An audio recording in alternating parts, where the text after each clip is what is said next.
Hey there, this is my first real crack at trying to do this YouTube weather stuff. So I've been doing a lot of research and stuff lately, trying to figure out all the mechanics of making things go together and make a app that I can do screen captures and stuff and all those cool things and be able to put audio into the computer at the same time and do everything in sync. There's a lot of tricks and stuff. I had to do a lot of YouTube videos, reading and stuff to learn how to do it, just and everything. But I have this app I downloaded not too long ago called My Radar, and I found it to be very useful. And I've studied a lot about meteorology. I went to Penn State, which is right about here in the middle of Pennsylvania.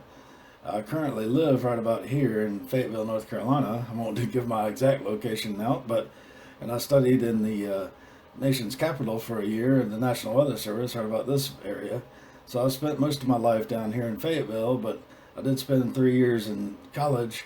I graduated in that time, 3.5 years, and did a year in the National Weather Service in Washington D.C., all of which studying the weather. But I've traveled a lot of other places around the world, which I'll talk in later videos. But there's a lot of stuff going on with the weather right now that I thought it would be a great time to do my first video in this and try to talk a little bit about what's going on right now. All over the news around this part of the world has been the hurricane that's making landfall right about now down in coast of Florida. I bought a hurricane tracker for this thing way back in the spring, and it was nice to add on there. But most of the features in this app are free. The vast majority of them. I can show those in later dates when I get a little better versed in this YouTube demonstration stuff. But the hurricane thing, even with the wind fields and radar and all that, is all part of the free thing. The only thing the hurricane tracker adds is where the actual storm is going and has been. And you can see here with Sally, it has been a tropical storm all this time, and it got hit briefly to Cat 2 right there in the Gulf of Mexico, and then it settled down a little bit to Cat 1 as far as wind speeds. But what I've noticed with this storm is a real slow movement of it. You can have a storm linger a real long time over the same spot and dump the whole contents of the rain on one area. I saw in some advisories where they're supposed to have 30 inches of rain in some spots. To give you some kind of idea, they consider a place a desert until it has 11 inches of rain a year. So just 10 inches of rain in a year qualifies you as not being a desert anymore. So that's pretty impressive. This thing also shows wildfires and whatnot. And if I scroll over a little bit, they have a lot of those out west, and that's been in the news over there. I've noticed all summer they've been having a lot of wildfires. Now, but over in the east part, we don't have too many fires going on. But the wind that I've noticed is being dominated by this high pressure system over here. It tends to get funneled out from the high pressure and goes towards the low, which in this case is the hurricane. Now in the wintertime, this kind of setup happens, and you get like a normal low pressure down in here and that high in just about that same place.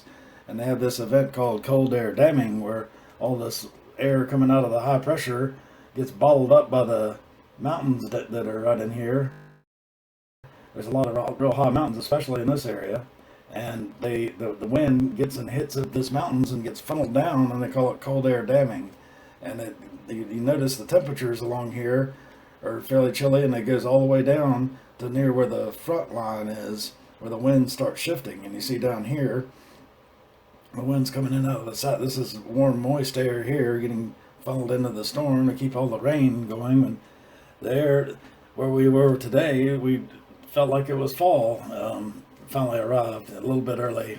The official start of fall will be September 22nd, but we're getting a little bit early here where we live here. Now there's a lot cooler and drier in this area where I am now, but you can see the clouds. It's kind of hard to see satellite on here. I'll have to tweak some settings and stuff to make it a little bit better, but the radar you can see is raining on pretty good through there. Okay, for this little stretch, I make a little quick jump here into a zoomed in section where Sally is making landfall. And it's hard to tell a lot of stuff here because we've got so much going on with this. There's a lot of watches and warnings and stuff, and radar and winds, and everything kind of gets kind of messy because you got everything thrown in here at once. But that kind of gives you an idea. Like it's pretty chaos in this section here. Like, you know, the news media likes to show you just the radar. Here, a nice picture of the radar, but sometimes the rain showers don't tell the whole story. With the way the winds are, and where they're tighter and stuff, that you can see very, very well where the eye is in the storm, which I thought was a nice thing to demo. And right around the eye wall is where the most intense part of the storm is, and you get in that. That's where the highest wind speeds are, right at the surface. But then it calms down real brief. Isn't a very big eye, but it's well defined. Then up here is the front line. Now there can also be in this app, there's some sea temperatures they throw in there sometimes at random places, that all these things were kind of preset. This is a sea temperature here, and it's very warm. I've noticed all summer long it's been very warm water off the coast of the southeast. This would be an air temperature here, and that is too in New Orleans. But you notice how it's a lot cooler over the land than it is in the water temperatures. The front up here, if we go in a little bit, this is where the hurricane is predicted to go, and it looks like they predict it to be a tropical storm by the time the center of it reaches here, and a depression when it goes up here. And these are the current temperatures and winds up here. And if you look in this area and pick up pick the forecast, make sure I get the right thing, and that's the wrong one here. This one here. This shows you the actual forecast I predict at any one spot, and wherever my little crosshair here in the middle winds up, like if I do right on Macon, Georgia here, it'll give the forecast for that spot. And this says Lozelle here, but that's pretty much going to be the forecast for there. And see, just up here, precipitation unlikely. Now it flipped over. It takes a little while sometimes for things to jump over, but now it's Macon, Georgia, precipitation unlikely. And see, but that's just the next few minutes. Then you see here the app will give you like a percentage chance of rain coming up, which I thought was pretty handy for a lot of situations. So you know, yeah, man, right now it may be okay, but it sure looks like we're going to get rain soon. And you look at the radar, and yep, that seems likely. Now we go maybe over to Atlanta, the headquarters of the Weather Channel. What's going on in Atlanta? And same kind of situation. It's not that far away, and this is a similar situation. Now let's go back up a little bit. Let's see maybe what's going on in New Orleans. And get there and let it kind of catch up with it. It'll say Kenner, Louisiana, because I kind of stopped there for a second. Now over here, we're not dealing with as much rain. Wherever that Kenner, Louisiana is, maybe I was a little bit off on my placement of the crosshair.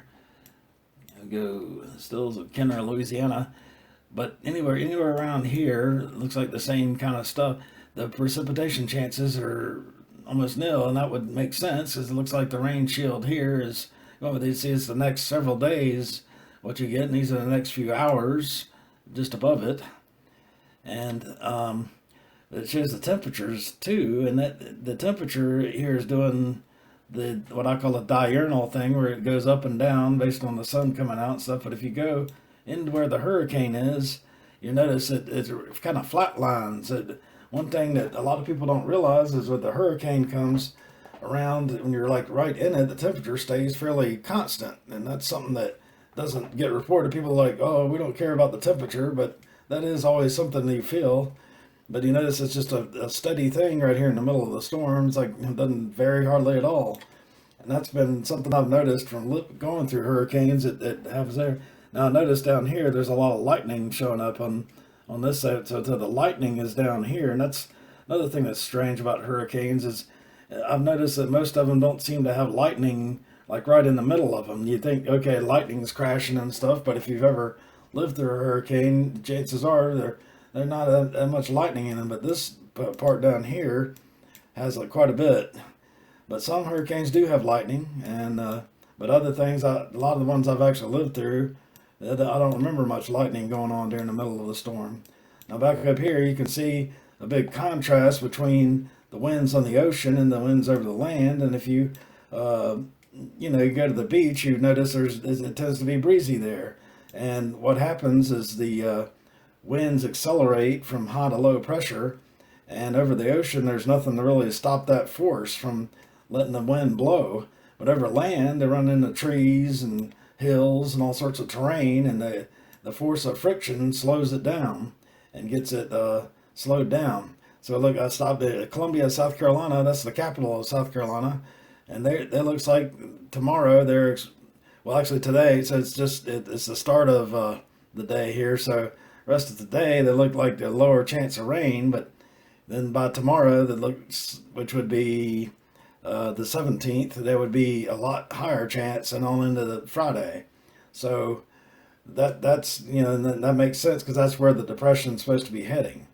So in the next segment, I'll take a look at some other things that are far away from the hurricane and show some of that capability here too.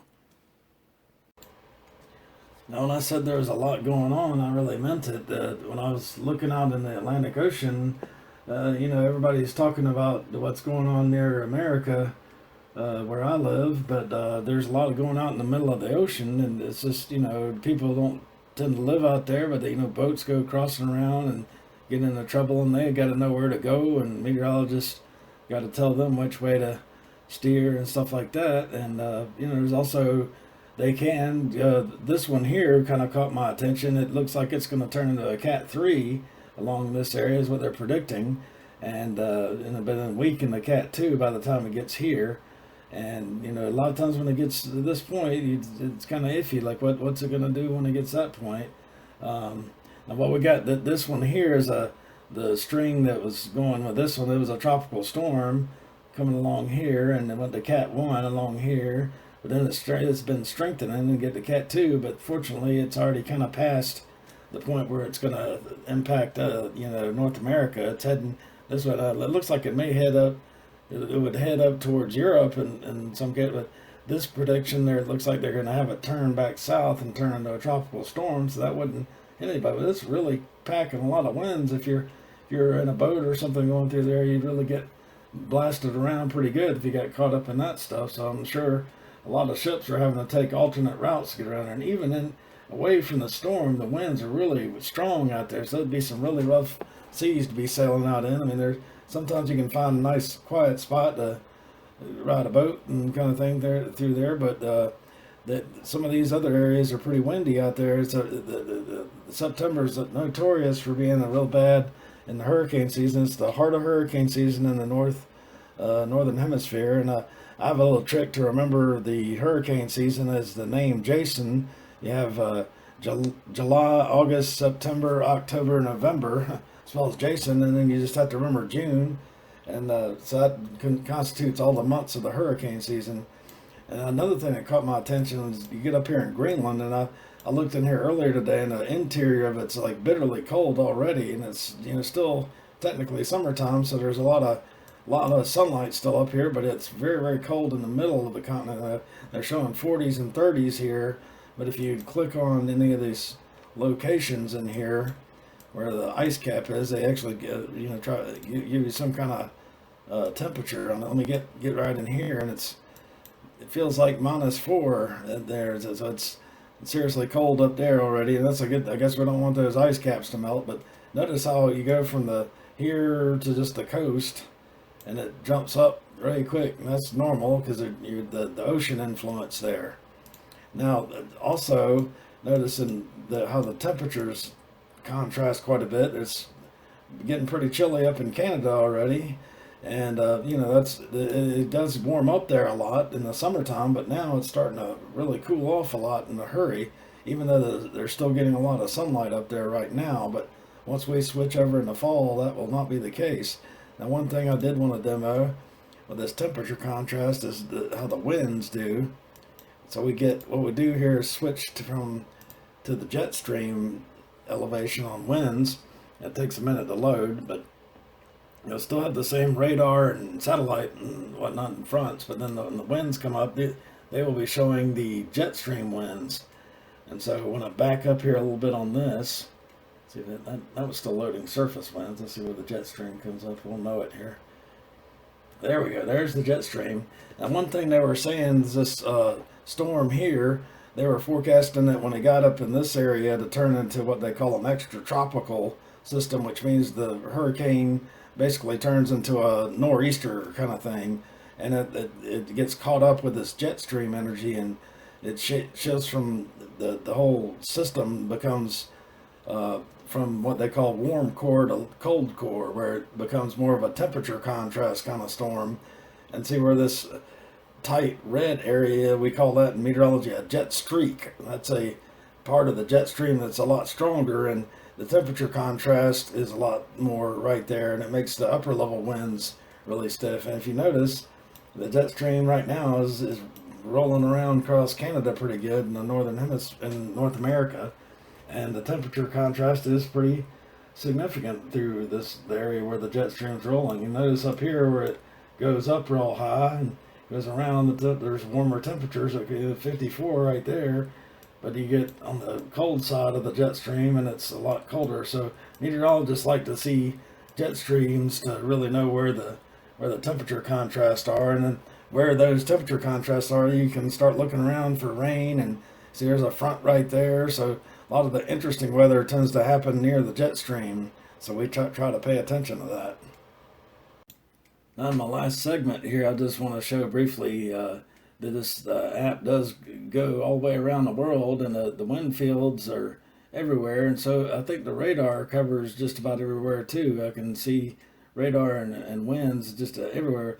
Now the certain areas only report certain things. It seems like Australia, they've always been reporting fires, and I forgot to mention, I think the fires in America they report in the United States, but it seems like Canada and some of the other places never seem to have fires. So I don't think they report those there.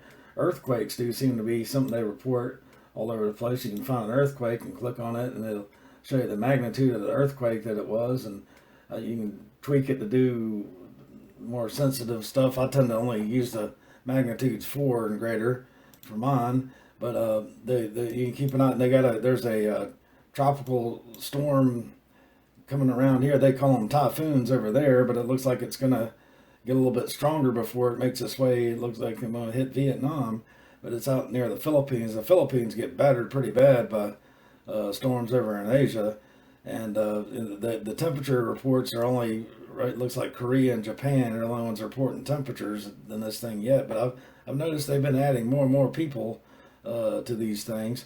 And right there, they're warm temperatures right now because when I'm recording this here, it's the middle of the day out there, even though it's about 1 a.m. where I am now. So it's the sun's blaring over there. But just thought I'd show this as the way of kind of sealing off the night here with this.